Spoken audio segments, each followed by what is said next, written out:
একটা করিল ভীষণ পণ, স্বদেশের তরে যা করেই হোক রাখিবেই সে জীবন। সকলে বলিল আহা করো কি নন্দলাল।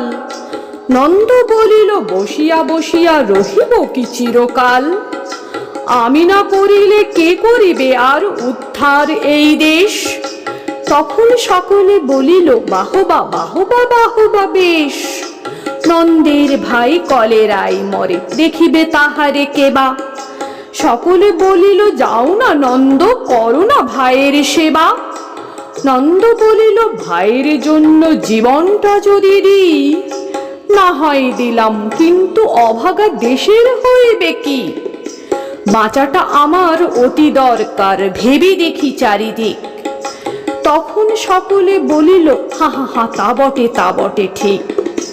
নন্দ একদা হঠাৎ একটা কাগজ করিল বাহির, গালি দিয়া সবে গদ্যে পদ্যে বিদ্যা করিল জাহির।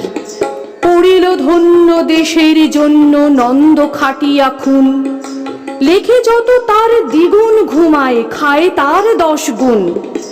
খাইতে ধরিল লুচি ও ছোকা ও সন্দেশ থাল থাল। তখন সকলে বলিল বাহবা বাহবা নন্দলাল।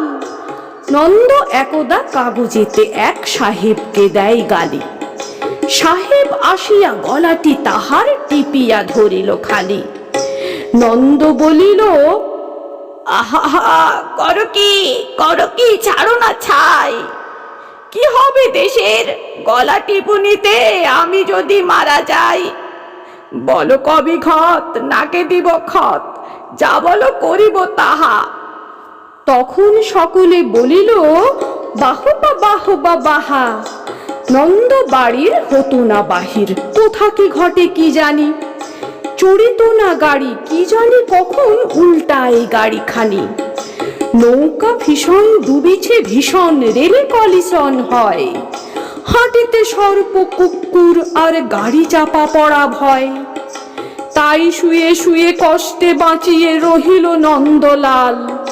সকলে বলিল ভেলা রে নন্দ বেঁচে থাকো চিরকাল।